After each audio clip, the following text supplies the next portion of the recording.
একদা খন্দকের যুদ্ধের সময় রাসূলুল্লাহ সাল্লাল্লাহু আলাইহি ওয়াসাল্লামের নির্দেশে সকল সাহাবীগণ কাঁধে কাঁধ মিলিয়ে পরীক্ষা খনন করেছিলেন।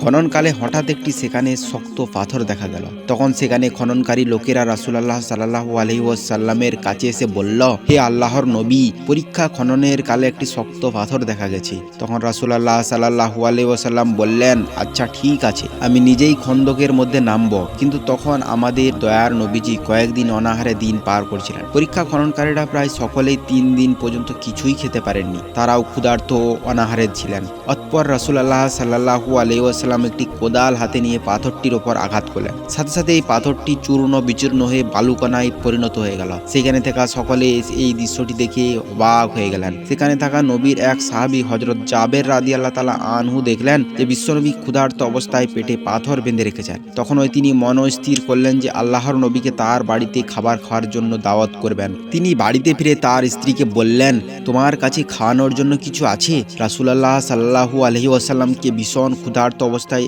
দেখলাম। এই অবস্থায় দেখে আমি আর সহ্য করতে পারলাম না। তাই আমি সিদ্ধান্ত নিয়েছি রাসূলুল্লাহ সাল্লাল্লাহু আলাইহি ওয়াসাল্লাম একবেলা খাবার খাওয়াবো। তখন জাবের রাদিয়াল্লাহু তাআলা আনহুর স্ত্রী একটি পাত্রে 1 বাটি পরিমাণ জব বের করে বললেন, এই জব ছাড়া ঘরে আর কিছুই নেই। জাবের রাদিয়াল্লাহু তাআলা আনহু তখন তার স্ত্রীকে বললেন, তুমি জবগুলো পিষে রুটি তৈরির জন্য আটা প্রস্তুত করো। এই কথা বলে জাবের রাদিয়াল্লাহু তাআলা আনহু ভাবতে শুরু করলেন যে রুটির তো ব্যবস্থা হয়েই গেল, সাথে যদি আরো কিছু ব্যবস্থা করা যেত তাহলে হয়তো রাসূলুল্লাহ সাল্লাল্লাহু আলাইহি ওয়াসাল্লাম অনেক খুশি হতেন। কিছুক্ষণ পরই তার মনে আসলো যে তাদের একটি ছাগলের বাচ্চা আছে। এই কথা ভেবে তিনি নিশ্চিত হলেন।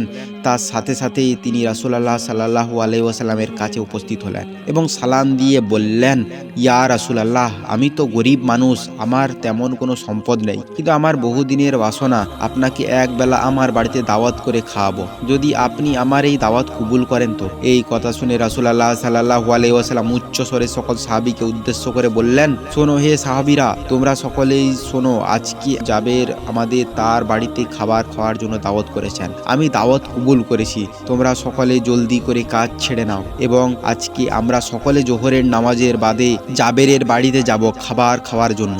এই কথা শুনে সকল সাহাবীর মুখে হাসি ফুটে উঠল আর জাবের রাদিয়াল্লাহু তাআলা আনহু অত্যন্ত খুশি হয়ে গেলেন। তিনি এক দৌড় দিয়ে বাড়ির দিকে রওনা হয়ে দিলেন। কিছু দূর যেতেই তার মনে হলো যে এখানে সাহাবী আছেন প্রায় সব মিলিয়ে 400 থেকে 1000 জন। আমি গরিব মানুষ আর আমার ঘরে তো এত খাওয়ানোর মতো পর্যাপ্ত খাদ্য নেই, তাহলে কি হবে? তখন জাবের রাদিয়াল্লাহু তাআলা আনহু আবারও রাসূলুল্লাহ সাল্লাল্লাহু আলাইহি ওয়াসাল্লামের কাছে ফিরে আসলেন এবং দয়ার নবীজিকে বললেন, ইয়া রাসূলুল্লাহ, আমি তো ভেবেছিলাম আপনি মাত্র কয়েকজন সাহাবী নিয়ে আমার বাড়িতে খাবার খাওয়ার জন্য আসবেন, কিন্তু আপনি তো সকলকে দাওয়াত দিলেন। এখন 100 থেকে মনান্তরে 1000 জন সাহাবী আমার বাড়িতে যাবে, এই কথা আমি বুঝতে পারিনি। আপনি তো জানেন আমি নিতান্তই একজন গরিব অসহায় মানুষ। এখন কি হবে? এখন কি করব আমি? তখন বিশ্বনবী হযরত মুহাম্মদ সাল্লাল্লাহু আলাইহি ওয়াসাল্লাম জাবের রাদিয়াল্লাহু তাআলা আনহুকে বললেন, হে জাবের, দাওয়াতে খানার বরকত দান করবেন আল্লাহ রাব্বুল আলামিন। তুমি কোনো চিন্তা করো না, তুমি গৃহে ফিরে যাও এবং খানার আয়োজন করো। আর একটা কথা শোনো, তুমি আমাদের খাওয়ানোর জন্য কি আয়োজন করতে চাও? তখন জাবের রাদিয়াল্লাহু তাআলা আনহু বললেন, ঘরে সামান্য পরিমাণ জব আছে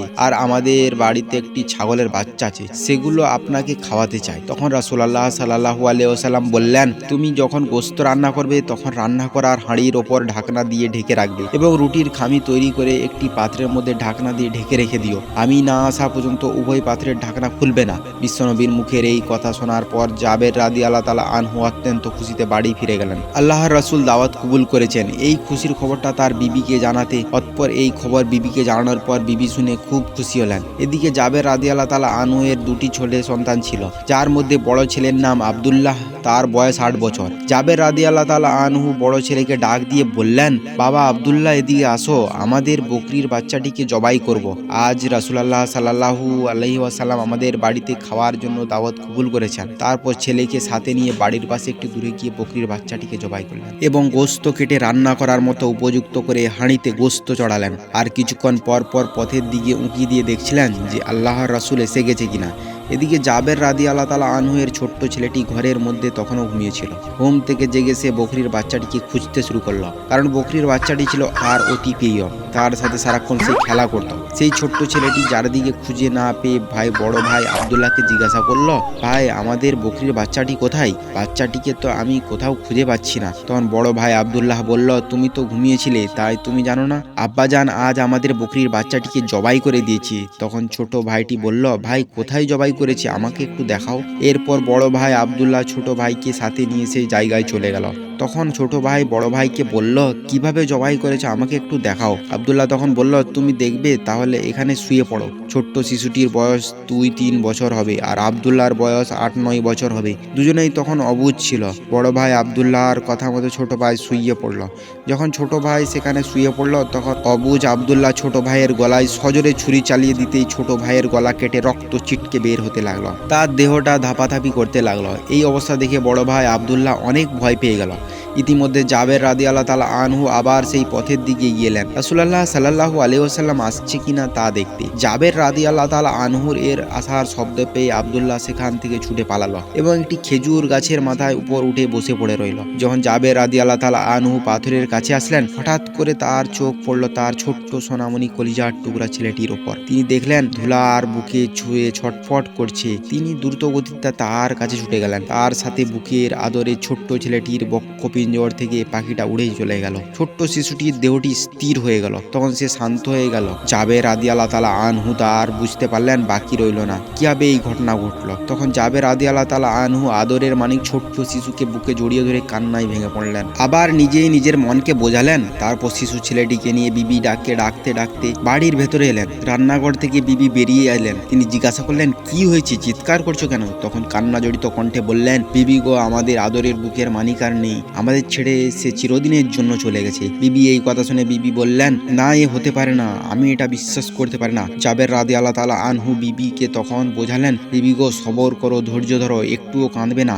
আজ রাসূলুল্লাহ সাল্লাল্লাহু আলাইহি ওয়াসাল্লাম আমাদের বাড়িতে আসবেন। তিনি এসে যদি আমাদের কান্না ভরা চেহারা দেখেন তখন তিনি কারণ জানতে চাইবেন। কি জবাব দেব আমরা? তুমি একটুও কাঁদবে না। বিবিকে সান্ত্বনা দিয়ে ছেলেটিকে নিয়ে রান্নাঘরের পিছনে শুইয়ে রেখে দিলেন। একটু কম্বল দিয়ে গায়ের ওপর ঢেকে দেওয়া হলো। এরপর বড় ছেলে আব্দুল্লাহকে খুঁজতে জাবের রাদিয়াল্লাহু তাআলা আনহু আবার পথের দিকে এগিয়ে গেলেন। তিনি আব্দুল্লাহকে ডাকতে থাকলেন। আব্দুল্লাহ তখন খেজুর গাছের মাথার উপর বসে আছে। ছোট্ট ভাই মারা যাওয়ার কারণে সে ভয় পেয়েছে। সে ভাবছে এখন যদি তার বাবা তাকে ধরতে পারে তবে তাকে আর জীবিত রাখবে না।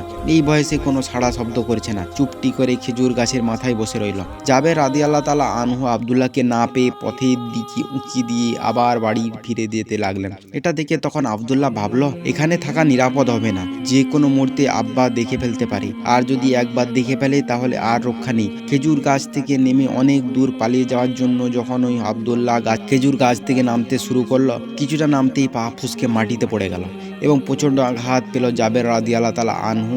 এই শব্দ শুনে পিছনের দিকে ফিরে দেখতে পেলেন তখন খেজুর গাছের নিচে আব্দুল্লাহ পড়ে ছটছট করছে। তখন ওই দৌড়ে গিয়ে বড় ছেলে আব্দুল্লাহর কাছে এলেন এবং বুকের মধ্যে জড়িয়ে ধরলেন। তৎক্ষণাৎ খেজুর গাছ থেকে পড়ার আঘাত সইতে না পেরে আব্দুল্লাহর প্রাণ চলে গেল। আর জাবের রাদিয়াল্লাহু তাআলা আনহুর এর কি কান্না! মাত্র কয়েক মুহূর্তের ব্যবধানে অতি আদরের দুইটি বুকের মানিক তারা দুজনেই মারা গেল। এই দুঃখ, এই কষ্ট সহ্য করা যে কি কঠিন ব্যাপার, কত যে হৃদয় বিদারক ঘটনা তা বলে বুঝাতে পারবো না। বড় ছেলে আব্দুল্লাহকে কোলে করে কাঁদতে কাঁদতে চিৎকার করে আবার বিবিকে ডাকলেন, বিবি গো তুমি কোথায়? বিবি তখন বুকের মধ্যে বড় কষ্ট। পাথর চাপা দিয়ে রুটি তৈরি করার জন্য আটার খামি তৈরি করছিল। অতঃপর তিনি স্বামীর ডাকে চমকে উঠলেন। তাড়াহুড়া করে রান্নাঘর থেকে বেরিয়ে এসে দেখলেন স্বামী আর বড় পুত্র আব্দুল্লাহ নিথর দেহটি বুকের মধ্যে জড়িয়ে ধরে কান্না করছে। এই দৃশ্য দেখে নিজেকে আর ধরে রাখতে পারলেন না। চিৎকার করে বলতে লাগলেন, এ হতে পারে না, আমি বিশ্বাস করতে পারছি না। আজ আল্লাহর রাসূল আমাদের বাড়িতে দাওয়াত কবুল করেছেন, আর আজ ওই আমাদের বুকের মানিক জোড়া এইভাবে আমাদেরকে ছেড়ে চলে যাবে, আমি এটা মানতে পারছি না। তখন জাবের রাদিয়াল্লাহু তাআলা আনহু কিছুটা শান্ত সুরে বিবিকে বললেন, বিবি গো তুমি এত কান্নাকাটি করো না, ঘটনাটি বুঝতে পারছো না? আমার মন বলছে আমাদের কঠিন পরীক্ষা চলছে, এই পরীক্ষায় আমাদের হতাশ হওয়া যাবে না, আমাদের ধৈর্য ধরে পাস করতেই হবে। তুমি ধৈর্য ধরে কান্না করো না, শান্ত হও, ঘরে যাও, খাবার তৈরি করো। এখনই আল্লাহর রাসূল আমাদের বাড়িতে আসবেন, তিনি যদি দেশে দেখে তুমি আমি দুজনেই কান্না করছি, তাহলে কিছুতেই তিনি আমাদের বাড়ির খাবার খাবেন না। আমরা তো রসুলকে আমাদের প্রাণের চেয়েও বেশি ভালোবাসি, এমনকি আমাদের সন্তানদের চেয়েও বেশি ভালোবাসি। আমরা কষ্ট পাই তাতে কোনো দুঃখ নেই, কিন্তু আমাদের রসুলের মনে আমরা কোনো কষ্ট দিতে পারি না, আর পারবো না। এই কথা বলে বড় ছেলে আব্দুল্লাহকে নিয়ে রান্নাঘরের পিছনে ছোট্ট ছেলের পাশে শুইয়ে দিয়ে একটি কম্বল ঢেকে দিলেন।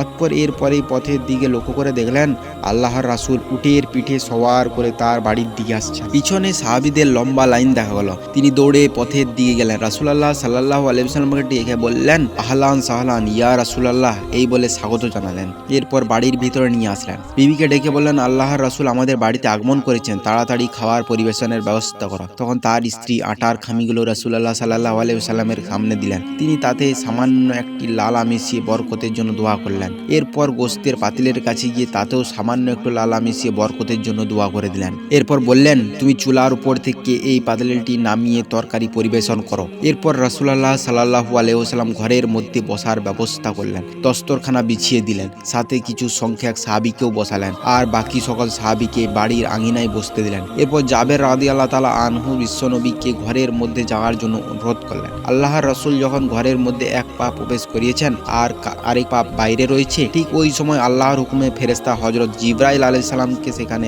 আগমন করলেন। তিনি রাসূল সাল্লাল্লাহু আলাইহি ওয়াসাল্লামকে সালাম দিয়ে বললেন, ইয়া আল্লাহর রাসূল, আপনার জন্য আল্লাহর পক্ষ থেকে সংবাদ নিয়ে এসেছি। আপনি যে আজ জাবেরের বাড়িতে খাবার খাবেন, আল্লাহ পাক আপনাকে বলেছেন আপনি যেন জাবেরের দুই সন্তানকে নিয়ে একসাথে বসে খাবার গ্রহণ করেন। এই কথা বলে হযরত জিবরাইল আলাইহিস সালাম সেখান থেকে চলে গেলেন। অতঃপর রাসূলুল্লাহ সাল্লাল্লাহু আলাইহি ওয়াসাল্লাম ঘরের মধ্যে প্রবেশ করার পর পা আবার বাইরের দিকে নিয়ে আসলেন এবং জাবের রাদিয়াল্লাহু তাআলা আনহুকে বললেন, জাবের, তোমার তো দুটি ছেলে সন্তান আছে, তারা কই? তুমি তাদের ডাকো, আমরা একসাথে বসে খাবার খাবো। জাবের রাদিয়াল্লাহু তাআলা আনহু তখন বললেন, ইয়া রাসূলুল্লাহ, ওরা তো ছোট্ট বাচ্চা মানুষ, হয়তো কোথাও আছে, আপনি সকলকে নিয়ে খেয়ে নিন, ওরা পরে খাবে। রাসূলুল্লাহ সাল্লাল্লাহু আলাইহি ওয়াসাল্লাম তখন বললেন, না, তুমি তাদেরকে এখনোই ডাকো। জাবের রাদিয়াল্লাহু তাআলা আনহু তখন বললেন, ওরা পরে খাবে, আপনারা শুরু করুন না। রাসূলুল্লাহ সাল্লাল্লাহু আলাইহি ওয়াসাল্লাম এবার একটু কঠোরভাবে বললেন, জাবের, তুমি বুঝতে পারছো না, তোমার ছেলেদের নিয়ে একসাথে খাবার খায় এটা আমার ইচ্ছা না, এটা আল্লাহর ইচ্ছা। তুমি আর দেরি করো না, তাড়াতাড়ি তোমার ছেলেদের নিয়ে আসো